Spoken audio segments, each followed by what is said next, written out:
अस्सलाम वालेकुम।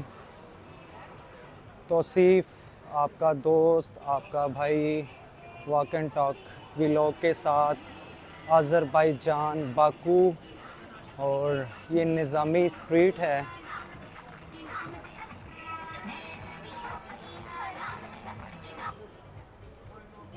ये पाकिस्तानी और रेस्टोरेंट है।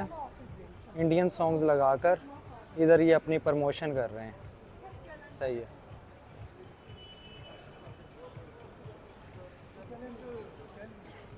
और साथ मेरे हैं अपना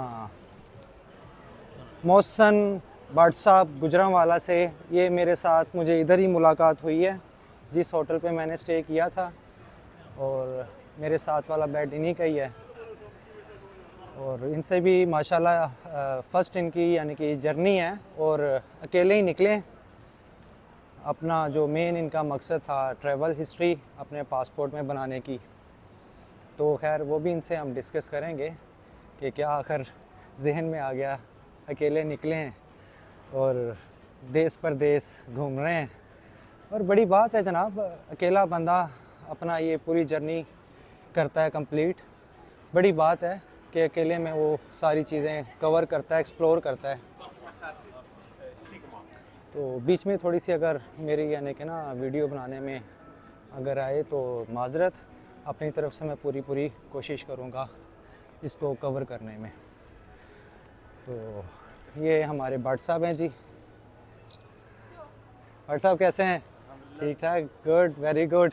अच्छा भट्ट साहब, ज़रा बताएं हमें कि क्या आपका यानी कि अचानक जहन में आ गया? असल में काफ़ी देर से प्रोग्राम बन रहा था, बाहर निकलूं जाऊं क्या करूं, लेकिन असल में डर भी लगता था अकेले क्या करूंगा जाके। ओके। और फिर कोई दोस्त ने ही साथ दिया, किसी ने भी। फिर आखिरकार अकेले फिर सफ़र शुरू किया है। तुर्की का वीज़ा लगवाया है। तुर्की का वीज़ा 54,000 का सिर्फ लगा है। अच्छा दोबारा भट्ट साहब बोलना, जी किस जी। तरह क्या तुसी एजेंट ने की किता? ਏਜੰਟ ਮੰਗਦੇ ਨੇ ਪੈਸੇ 6 ਲੱਖ 8 ਲੱਖ। सही है, ਹੁਣ ਜਿਹੜਾ ਮੰਗ ਰਹੇ ਨੇ ਕਿ ਸੁੱਕਾ ਸਾਨੂੰ 6 ਲੱਖ ਦੇ ਦਿਓ, सही है। ਟਿਕਟ ਤੁਸੀਂ ਕਰਾ ਲਿਆ ਜੀ ਜਿੰਨੇ ਦੀ ਵੀ ਹੋਈ। ठीक है, ਆਪਣੇ ਲੋ ਤੇ ਡਰਾਮਾ ਇਹ ਕਰਦੇ ਨੇ ਜੀ, ਟਿਕਟ ਸਸਤੀ ਹੋਣੀ, ਟਿਕਟ 1,70,80 ਦੇ ਰਾਉਂਡ ਬਾਉਂਡ ਹੋ ਰਹੀ ਹੈ। ठीक है। किस कंट्री की गल कर रहे हो? ਇਹ ਮੈਂ ਤੁਰਕੀ ਦੀ ਗੱਲ ਕਰ ਰਿਹਾ। तुर्की की गल कर रहे ਹਾਂਜੀ, हो? खाली सिर्फ एक तुर्की दी? ਖਾਲੀ ਤੁਰਕੀ ਦੀ। ਜੇ ਤੁਸੀਂ ਕੀ ਨਾਮ ਹੈ ਰਾਉਂਡ ਬਾਉਂਡ ਕਰੋ, ਦੁਬਈ ਤੁਰਕੀ ਜਾਂ ਇੰਜ ਕਰਕੇ 2-3 ਕੰਟਰੀਆਂ ਵਿੱਚ ਮਿਕਸਿੰਗ ਕਰੋ, ਤੇ ਉਹ ਵੀ ਸਮਝੋ ਤੁਹਾਡਾ ਇਹ ਇੰਨਾ ਜ਼ਿਆਦਾ ਫਿਰ ਫਰਕ ਨਹੀਂ ਆਉਂਦਾ। ਜੇ ਇਕੱਲਾ ਕਰੋ ਤੇ ਜ਼ਿਆਦਾ ਫਰਕ ਆ ਜਾਂਦਾ। ठीक है, ਜੇ ਇਕੱਠਾ ਕਰੋ, ਹੁਣ ਮੈਂ 3 ਕੰਟਰੀਆਂ ਦਾ ਕੀਤਾ ਹੈ, सही है। ਤੇ ਉਹ ਦੁਬਈ ਦਾ, ਅਜ਼ਰਬਾਈਜਾਨ ਤੇ ਤੁਰਕੀ, ਤੇ 280 ਦੀ ਹੋਈ ਹੈ ਟਿਕਟ। 280। 280। मीनस मैं गल थोड़ी मैं समझ गया वा। चलो असी जरा पंजाबी लैंग्वेज भी थोड़ी जी गल कर लेने हैं। ਅਸਲ ठीक है, ਵਿੱਚ ਬਾਰਿਸ਼ नहीं, ਹੈ ਨਾ, नहीं, ਤੇ ਤਾਂ सही है। ਪੰਜਾਬੀ ਨਿਕਲਣ ਦਈ ਠੰਡ ਹੈ ਨਾ। दरअसल कोई शक नहीं, भट्ट साहब कह रहे हैं ठंड ने ਤੇ ਉਹਦੀ ਵਜ੍ਹਾ ਨਾਲ ਸਾਡੇ ਨਾ ਪੰਜਾਬੀ ਨਿਕਲਣਾ ਸ਼ੁਰੂ ਹੋ ਗਈ, ਉਰਦੂ ਅਸੀਂ ਜ਼ਰਾ ਭੁੱਲ ਗਏ ਹਾਂ।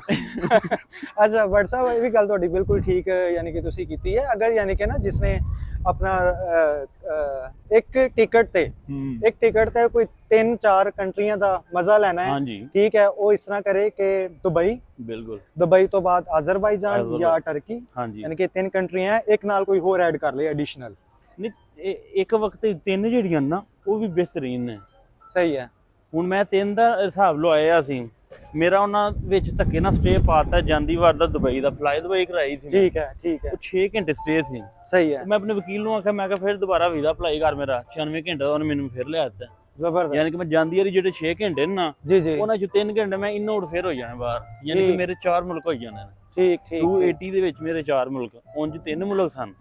ਤੇ ਇੰਜ ਕਰਕੇ ਮੈਂ ਜ਼ਰਾ 20,000 ਵੱਧ ਖਰਚ ਲਿਆ।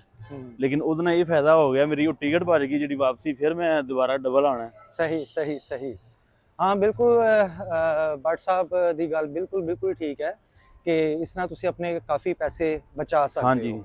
ਠੀਕ ਹੈ, ਤੇ ਮੈਂ ਦੁਬਾਰਾ ਯਾਨੀ ਕਿ ਨਾ ਇਹੀ ਫੋਰਸ ਕਰਾਂਗਾ ਤੁਹਾਨੂੰ ਕਿ ਤੁਸੀਂ ਬਜਾਏ ਕਿ ਕਿਸੇ ਨਾ ਇਸ ਤਰ੍ਹਾਂ ਦੇ ਏਜੰਟਾਂ ਦੇ ਹੱਥਾਂ ਤੇ ਆ ਜਾਓ ਜਿਹੜੇ ਨਾਜਾਇਜ਼ ਫਾਇਦਾ ਉਠਾਉਂਦੇ ਨੇ।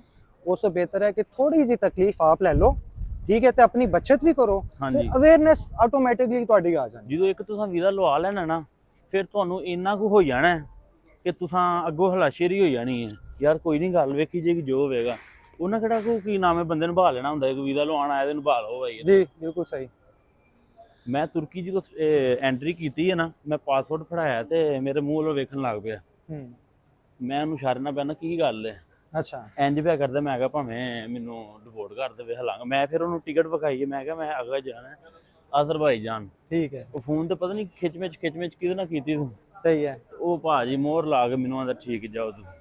ਸਹੀ ਉਹ ਸਹੀ। ਸਿਰਫ ਡਰਾ ਹੀ ਹੁੰਦਾ ਹੈ ਕਿ ਅਗਲੇ ਦਾ ਐਕਸਪ੍ਰੈਸ਼ਨ ਚੈੱਕ ਕਰਦੇ ਨੇ ਕਿ ਕੀ ਕਰਦਾ ਅਗਲਾ, ਤੇ ਜਿਹੜਾ ਬੰਦਾ ਸਹਿਮ ਗਿਆ ਉਹਨੂੰ ਅਗਲੇ ਨੂੰ ਪਕੜ ਲੈਂਦੇ ਨੇ, ਕਾਬੂ ਕਰ ਲੈਂਦੇ ਨੇ। ਤੇ ड्रामा चलता भी यही। अच्छा जनाब, आज तारीख है 18 सितंबर 2023 और यहाँ का आप वेदर देख लें, मौसम देख लें, और बहुत कमाल का है। कोई शक नहीं, अल्लाह ताला ने माशाल्लाह बहुत हमारी दुनिया को खूबसूरत बनाया है, बहुत खूबसूरत बनाया है। बस मैं इस व्लॉग के साथ साथ मेरा यही सबको मैसेज है कि काइंडली आप अगर ऐसी कोई जुस्तजू रखते हैं इंटरनेशनल ट्रैवलिंग की, तो उसमें मैं आपको अगेन दोबारा वही मैं फ़िक्रा दोहरा रहा हूँ, यही आपको मशवरा दूंगा कि ख़ुद से आप ऑनलाइन हंटिंग करें।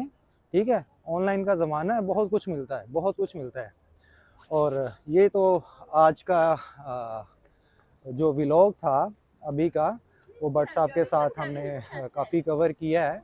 मज़ीद जैसे जैसे कोई नई चीज़ें या नई बातें सामने आएंगी, साथ साथ मैं रिकॉर्डिंग आप भाइयों के लिए मैं ना वो अपना वॉक एंड टॉक व्लॉग में मैं डालता रहूँगा।